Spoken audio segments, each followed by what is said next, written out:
Number 1 आगे 1.5 दिन के लिए। मैं तब भी कह रहा था ये हरकतें मत करो, तुम कोई नंबर 1 नहीं आगे, तुम यही पैसे लगा के तुम उनके मुल्क में खेल जाते, तुम्हारी क्रिकेट टीम बन जाती है। ये 2 स्पिनर लगा लिए, तुम पाकिस्तान में भी लगा लिए 2 स्पिनर जीत के। तुम्हारे हीरोज गलत हैं, तुमने गलत लोगों को प्रमोट किया। तुमने पर आ गए हो मुंह में लेकर इनके चूस रहे थे, कल करेगा, वहाँ करेगा, यहाँ करेगा, उधर करेगा, नहीं तुम्हारी छत पर करेगा। होटल से निकला नहीं था, सिर्फ कर रहा था, वही गिन रहा था। ये पाकिस्तान क्रिकेट दफना दी। मेरे गड्ढे का किंग, मेरे गड्ढे का किंग हमेशा रहेगा ये।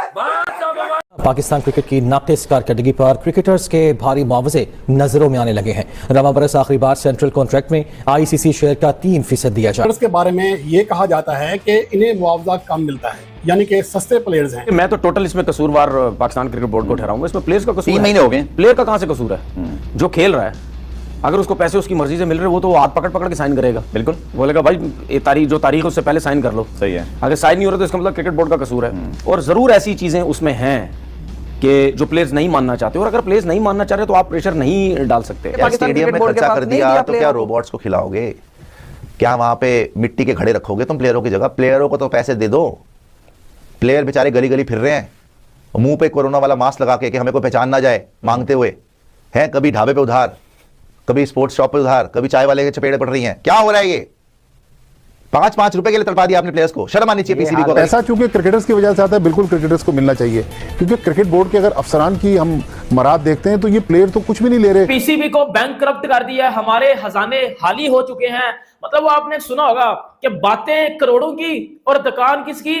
पकौड़ों की। पाकिस्तान की टीम की कारकर्दगी का ये हाल है कि हम छोटी टीमों से भी मुसलसल हार रहे हैं, लेकिन इसके बावजूद पाकिस्तान के प्लेयर्स उम्मीद कर रहे हैं कि आने वाले सेंट्रल कॉन्ट्रैक्ट में उनकी तनख्वाहें, उनका मुआवजा मजीद बढ़ेगा। मैं ये चाहता हूं कि बाबर आजम को टेस्ट टीम का कप्तान बनाया। नहीं यार, ऐसा क्रिकेटर्स की वजह से आता है। क्रिकेटर्स को बिल्कुल मिलना चाहिए, लेकिन सेंट्रल कॉन्ट्रैक्ट्स की ये जो करंट जो आपने अभी कैटेगरीज दिखाई, इसमें अगर आप इमर्जिंग कैटेगरी देख लें, एटलीस्ट इमर्जिंग कैटेगरी में नहीं आते। खबरें कटौती की हैं, आईसीसी की शेयर पे बात हो रही है, जो आज सेंट्रल कॉन्ट्रैक्ट्स ऑफर किए जाएंगे उसका गमो गुस्सा परफॉर्मेंस का तो है ही है, लेकिन उसके साथ एक और बात है कि 2 साल पहले आपके प्लेयर्स की परफॉर्मेंस एक जगह, लेकिन उनकी जो प्रायोरिटीज थी वो सेंट्रल कॉन्ट्रैक्ट। मौजूदा जो पाकिस्तान क्रिकेट टीम की कारकर्दगी है इस सेंट्रल कॉन्ट्रैक्ट के दौरानिए में, जब इनकी तनख्वाहें बढ़ी, इनके मुआवजे बढ़े, तो उसमें पाकिस्तान ने इस अरसे में जो 3 टेस्ट मैचेस खेले हैं उनमें से सिर्फ 1 टेस्ट मैच जीता है। कुछ ऐसे भी खिलाड़ी हैं जो पूरा साल गुजर जाता है, 12 महीने सिर्फ तनख्वाह लेते हैं, खेलते नहीं हैं। फिर कुछ सेंट्रल कॉन्ट्रैक्ट में ऐसी एंट्री भी हो जाती है जो कहीं होते नहीं। और अगर आपके पीएसएल से अगर पैसा मिल रहा है तो उसमें से भी कुछ ना कुछ पैसे प्लेयर्स के लिए होने चाहिए, क्योंकि लीग्स को स्पॉन्सर मिलते ही इसी वजह से कि उस लीग के अंदर उस मुल्क के आपके टॉप के प्लेयर्स खेल रहे हैं। तो पाकिस्तान की कारकर्दगी आए रोज खराब से खराब तर होती जा रही है। छोटी टीमों में जहां पहले भी पाकिस्तान टीम कभी कभार हारी थी, उसे एक आप अपसेट कहते थे, लेकिन अब बांग्लादेश पाकिस्तान को हराती है, वेस्ट इंडीज पाकिस्तान को हराती है, तो उसे अपसेट नहीं है। लेकिन इसके बावजूद पाकिस्तान के प्लेयर्स उम्मीद कर रहे हैं कि आने वाले सेंट्रल कॉन्ट्रैक्ट में उनकी तनख्वाहें, उनका मुआवजा मजीद बढ़ेगा, जिसका इम्कान फिलहाल दिखाई नहीं दे रहा। इतलात यही है कि अब आईसीसी रेवेन्यू में भी हो सकता है कि प्लेयर्स का हिस्सा ख़त्म कर दिया जाए, और जो सेंट्रल कॉन्ट्रैक्ट में 25 प्लेयर्स हैं उनमें इजाफा करके 30 प्लेयर्स को कॉन्ट्रैक्ट दिया जाएगा। और मौजूदा जो पाकिस्तान क्रिकेट टीम की कारकर्दगी है इस सेंट्रल कॉन्ट्रैक्ट के दौरानिए में, जब इनकी तनख्वाहें बढ़ी, इनके मुआवजे बढ़े, तो उसमें पाकिस्तान ने इस अरसे में जो 3 टेस्ट मैचेस खेले हैं उनमें से सिर्फ 1 टेस्ट मैच जीता है। पाकिस्तान ने इस अरसे में 11 वनडे मैचेस खेले, सिर्फ 2 जीते हैं। और उसके अलावा जो पाकिस्तान ने T20 मैचेस खेले, 7 जीते तो 7 हारे भी हैं, और इन 7 में से 3 वनडे मैचेस पाकिस्तान के जो जीते हैं वो बांग्लादेश के खिलाफ होम सीरीज में थे। तो ओवरऑल किसी भी फॉर्मेट में पाकिस्तान की कारकर्दगी तसल्ली बख्श नहीं है। बांग्लादेश से हम T20 सीरीज हारे, 10वें नंबर की वनडे टीम के खिलाफ जो वेस्ट इंडीज़ थी, हम उनके खिलाफ वनडे सीरीज हारे, और 37 साल के बाद हम वेस्ट इंडीज़ में कोई बाहमी वनडे सीरीज हारे। तो पाकिस्तान की कारकर्दगी आए रोज़ खराब से खराब तर होती जा रही है। छोटी टीमों में जहां पहले भी पाकिस्तान टीम कभी कभार हारी थी, उसे एक आप अपसेट कहते थे, लेकिन अब बांग्लादेश पाकिस्तान को हराती है, वेस्ट इंडीज़ पाकिस्तान को हराती है, तो उसे अपसेट नहीं कहा जाता। यहाँ तक कि Pakistan cricket team West Indies जाती है, जिम्बाब्वे जाती है या बांग्लादेश जाती है, तो ये देखा जाता है कि मुकाबला कांटे का होगा। खबरें कटौती की हैं, आईसीसी की शेयर पे बात हो रही है, जो आज सेंट्रल कॉन्ट्रैक्ट्स ऑफर किए जाएंगे उसका गमो गुस्सा परफॉर्मेंस का तो है ही है, लेकिन उसके साथ एक और बात है कि 2 साल पहले आप सबको याद है 2023 के वर्ल्ड कप में क्या हुआ था। उस वक्त की जो मीडिया मैनेजर थी पाकिस्तान क्रिकेट बोर्ड, आलिया रशीद, पाकिस्तान की पहली फीमेल स्पोर्ट्स जर्नलिस्ट, उन्होंने ये बात ऑन रिकॉर्ड आके कैटेगोरिकली कही थी कि आपके प्लेयर्स की परफॉर्मेंस एक जगह, लेकिन उनकी जो प्रायोरिटीज थी वो सेंट्रल कॉन्ट्रैक्ट थी कि अगले दिन सुबह साउथ अफ्रीका के साथ नॉकआउट एक किस्म का मैच था, और एक रात पहले जो हमारे प्लेयर्स थे देवर मोर कंसर्न के सेंट्रल कॉन्ट्रैक्ट में इंक्रीज क्या होने जा रहा है। मैसिव इंक्रीज मिला था, एक हिस्टोरिक टर्न अराउंड हुआ था सेंट्रल कॉन्ट्रैक्ट्स में, क्योंकि 2022 से पहले तक पाकिस्तान टीम का एक राइज था। आप रैंकिंग्स में नंबर 1 में थे, बाबर, रिजवान, शाहीन, नसीम, हारिस रैंकिंग्स में ये जरा कमांडिंग पोजीशन पे बैठे हुए थे। इनके मैनेजर्स कॉमन थे, माहौल बना लिया था, हमारी वजह से आईसीसी पैसा देता है, हमारी वजह से यूट्यूब का पैसा आता है, हमारी वजह से एनएफसी का पैसा आता है, और फिर कुछ हमारे मीडिया के सेक्टर्स और कुछ फॉर्मर क्रिकेटर्स, उन लोगों ने मिलकर ऐसा प्रेशर बनाया कि हिस्टोरिक टर्न अराउंड हुआ, कामयाब हो गए, प्लेयर्स को अच्छे पैसे मिलना शुरू हो गए, अनप्रेसिडेंटेड पैसा मिलना शुरू हो गया। Very good decision. उसके बाद समझा था कि परफॉर्मेंस में बेहतरी आएगी, लेकिन उसके बाद आया डिक्लाइन। 2024 का इंक्रीज वैसा ही रहा, उसमें एक आपका T20 वर्ल्ड कप तेल हो गया। 2025 की जो 24 के वर्ल्ड कप के डिबैकल के बाद जो कॉन्ट्रैक्ट रिन्यू हुए, कोई कटौती नहीं हुई, क्योंकि माजिद भट्टी साहब, हमेशा ही पाकिस्तान क्रिकेट बोर्ड का जो सेंट्रल कॉन्ट्रैक्ट है वो मौजूए बहस रहा है, और इस सेंट्रल कॉन्ट्रैक्ट के ऊपर बड़े सवालात माजी में भी रहे हैं। कुछ ऐसे भी खिलाड़ी हैं जो पूरा साल गुजर जाता है, 12 महीने सिर्फ तनख्वाह लेते हैं, खेलते नहीं हैं, फिर कुछ सेंट्रल कॉन्ट्रैक्ट में ऐसी एंट्री भी हो जाती है जो कहीं होते नहीं। देखें या बिल्कुल आपने सही कहा कि गालिबन शहरियार खान पीसीबी के चेयरमैन थे।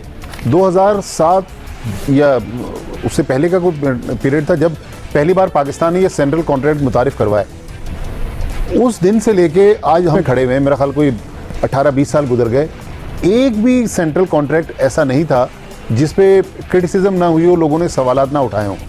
देखिए, पैसा क्रिकेटर्स की वजह से आता है, क्रिकेटर्स को बिल्कुल मिलना चाहिए, लेकिन सेंट्रल कॉन्ट्रैक्ट्स की ये जो करंट जो आपने अभी कैटेगरीज दिखाई, इसमें अगर आप इमर्जिंग कैटेगरी देख लें, देखिए 2 टेस्ट क्रिकेटर बैठे हुए, शायद मैं गलत कह रहा हूँ, मेरे ख्याल में Usman Qadir at least emerging category में नहीं आते।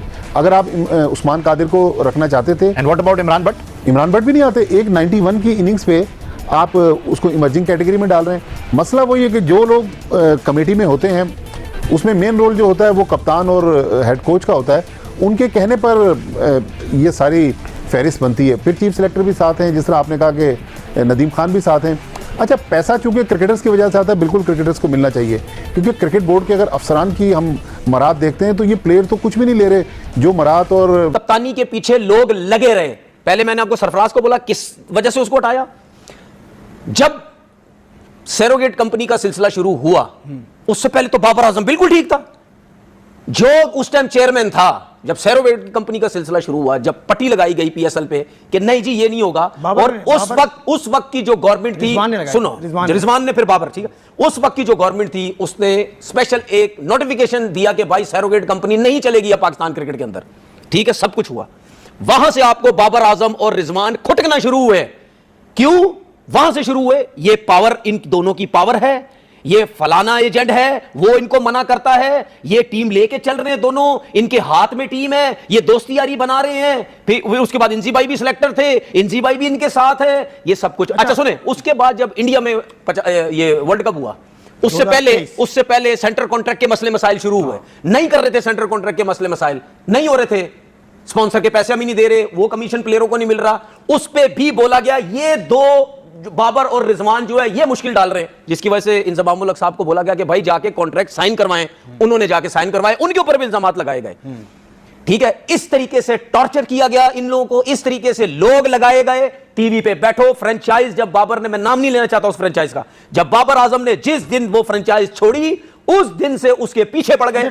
क्या बाबर आजम, रिजवान, शाहीन ये इतने काके थे कि इनको किसी ने लड़वा दी और ये लड़ गए, जो आपस में 2 जिस्म एक जान की कस्में खाते थे? प्लस बाबर का अपना बैगेज तो बढ़ रहा था, तो अगर वो बैगेज बढ़ रहा था तो इज ही दैट नाइफ कि उसको रिजवान नहीं समझ आ रहा था कि रिजवान अपना बैगेज भी उसके शोल्डर पर डाल रहा है और अपनी क्रिकेट और अपनी T20 प्रेजेंस की भी रेलेवेंसी वो बाबर के साथ ही इंटैक्ट रखना चाहता है, क्योंकि जब बाबर का नाम आता है तो बायो ऑटोमेटिकली रिजवान का नाम आता है।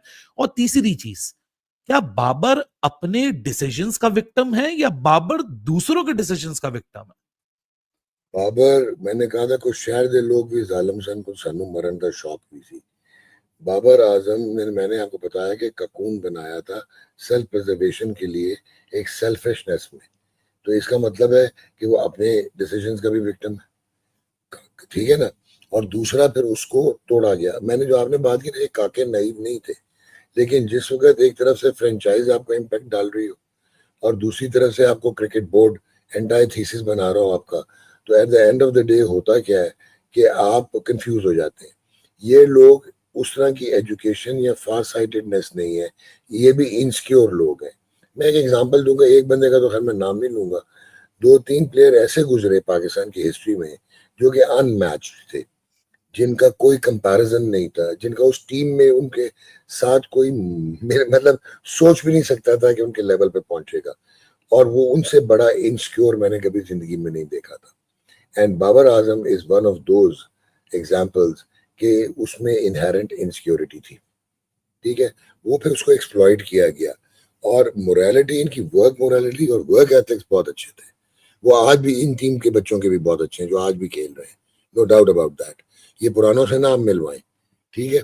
अब हुआ क्या कि वो नाइव कहीं से भी नहीं थे, पहले इंटरडिपेंडेंट थे आपस में, और आपस में उनको एक पाथवे नजर आता था कि यार हम तीनों कलेक्टिवली चलेंगे, आज मैं हूँ, कल मैं हूँगा, कल मैं हूँ, ठीक है। वो जब आपने उनमें डिवीजन डिवाइड एंड रूल किया, जब आपने शाहीन अफरीदी को कप्तान बनाया, और फिर आपकी लैक ऑफ कम्युनिकेशन हुआ, जब बोर्ड ने कप्तान सिटिंग जो है वो बाबर आजम था वर्ल्ड कप में 2023 इन इंडिया, कम्युनिकेट जो क्रिकेट बोर्ड है वो शाहीन से कर रहा था, तो वहां पे फिर आप अपने अपने अवेसिव फेसेस सामने लेके आते हैं। सो अनफॉर्चुनेटली इनमें से ना कोई काका था, ना कोई बच्चा था, ना कोई काका मन्ना था, but at the end of the day brilliantly exploited. और मैंने अभी आपको एक बात की कि जितने मर्जी बड़े प्लेयर हों, जब आप में टेक्निकल ब्रीचेस आते हैं, बिकॉज क्रिकेट इज रूथलेस। जरूरी नहीं होता कि अली इमरान जो है वो टेस्ट क्रिकेट नहीं खेला, लेकिन मोहम्मद मसरूर या अली इमरान एक बेहतरीन कोच हैं और वो आपको एनालाइज कर रहे हैं, तो आप इतने बड़े हो जाएं कि आप उनके पास जाना ना चाहें। तो that means you are a victim of your own arrogance. So Babar Azam is a classic example of being a victim of his own arrogance. एक चीज कि परसेप्शन बाहर ये जा रहा है कि पाकिस्तान के कुछ एक सेक्शन ऑफ प्लेयर्स हैं, सेक्शन ऑफ इंडिविजुअल्स हैं, जैसे एक सेक्शन में मैं भी आता हूं कि जी बाबर के अगेंस्ट हैं, ये बाबर हेटर हैं, बाबर चांद से तारे भी तोड़ के ले आएगा तो ये बाबर को तनकीद करेंगे। अग्रीड, ठीक है, लोगों का परसेप्शन है जिस तरह वो समझते रहे, लेकिन एक और परसेप्शन क्रिएट हो चुका है। मैंने आपसे 2 महीने पहले भी ये बात पूछी थी कि why there is lack of support for these youngsters only because of Babar and Rizwan, कि जी अच्छा है फेल हो जाए, बाबर की वापसी बन जाएगी। आप समझते हैं लोग गलत समझ रहे हैं बाहर, ये सिर्फ बाबर बाइसनेस नहीं है, ये एक जो इनकॉम्पिटेंस है उसको हाईलाइट किया जा रहा है। How do you explain this? मैं आपको बहुत क्लियरली एक्सप्लेन करूंगा। मुझे टैग लगाया जाता है कि मैं बाबर सपोर्टर हूँ, मुझे तो पता नहीं क्या क्या, मुझे तो उसका साया कॉर्पोरेशन का एजेंट भी बना दिया था अगलों ने, ठीक है। Babar was a generational talent. Babar was an outstanding cricketer of outstanding merit. अभी भी उसकी जो थोड़े से टेक्निकल ब्रीचेस हैं वो सीधा कर ले, उसको लॉन्ग रन दिया गया despite his abysmal performances. T20 cricket में उसके टेम्पलेट के साथ, उसकी अप्रोच के साथ नहीं चल सकता वो। So he is not relevant to T20 cricket. Done. अच्छा, आप बाबर हेटर नहीं है, आप नंबर्स को देख रहे थे, आप परफॉर्मेंस को देख रहे थे, आप गेम चेंजिंग एबिलिटी को देख रहे थे, आप स्टैट वो क्या होता है स्टैट पैडिंग को देख रहे थे, आप सेल्फिशनेस को देख रहे थे, आप सेल्फ अवेसिवनेस को देख रहे थे। तो आप एक एंगल से एनालाइज कर रहे थे, बट आप बहुत ठीक प्रैग्मेटिकली एनालाइज कर रहे थे, लेकिन आप डेप्थ में जाके ये नहीं देख रहे थे कि जो उसकी या रिजवान की स्किल है, उस स्किल सेट पे अब इन मॉडर्न बच्चों में से कोई भी मैच नहीं करता। अच्छा, ये जो लड़के हैं, ये बच्चे जो हैं, ये रॉ हैं, ये बच्चे बेचारे एक टूटे हुए सिस्टम के थ्रू आए हैं और इनको हेस्टनिंग की गई है इनकी टू द टॉप लेवल। इनको मेंटोरिंग नहीं मिली, इनको लीडरशिप नहीं मिली, इनको कंड्यूसिव एनवायरनमेंट नहीं मिली। ये बच्चों में एबिलिटी है तो पाकिस्तान की वर्दी पहनी हुई है इन्होंने, पाकिस्तान की किट पहनी हुई है, लेकिन क्योंकि इनमें वो स्किल सेट नहीं है, इनमें एवोल्यूशनरी वो इंस्टिंक्ट नजर नहीं आती, उसकी वजह से ये सेंटर ऑफ द स्पॉटलाइट में नहीं आते।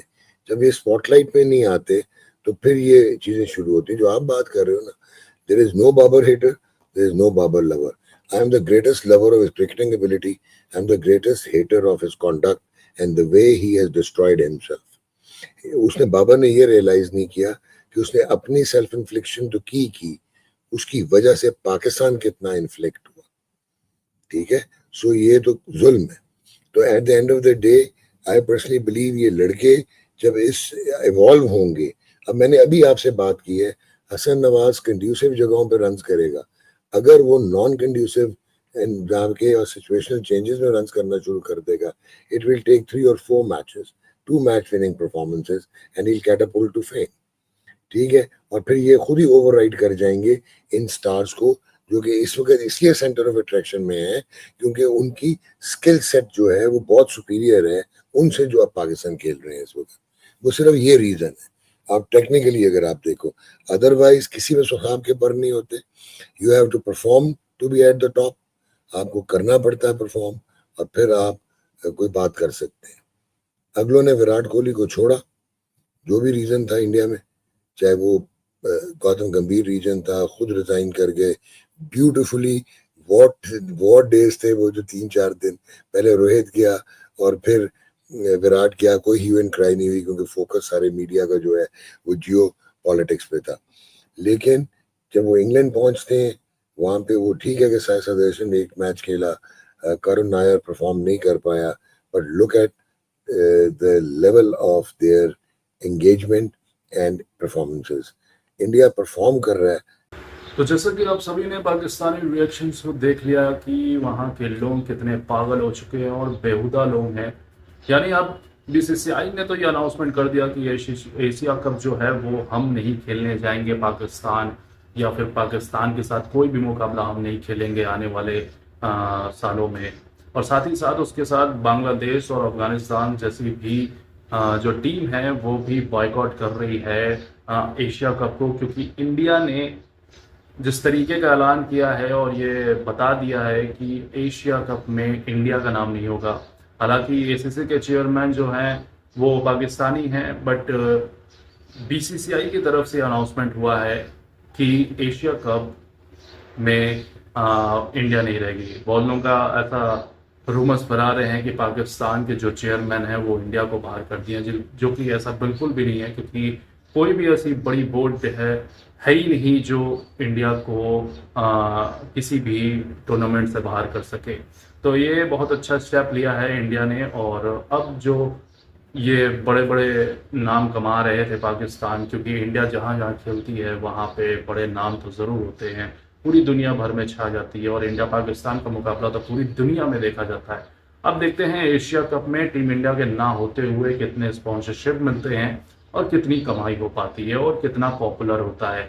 पीएसएल में फिलहाल ही अभी फाइनल खत्म हुआ है और वहाँ पे क्राउड देखते हुए ऐसा लग रहा था जैसे कोई बारात में आया हो, क्योंकि बहुत कम लोग नजर आए और पीएसएल का फाइनल भी हो चुका और किसी को पता तक भी नहीं चला कि पीएसएल का फाइनल हुआ है.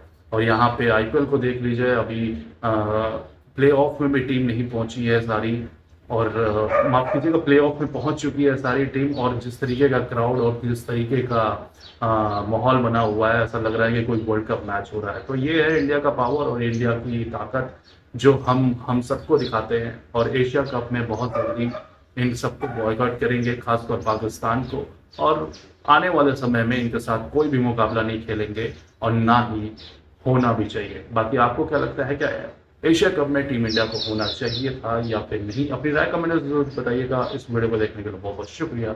जय हिंद, जय भारत.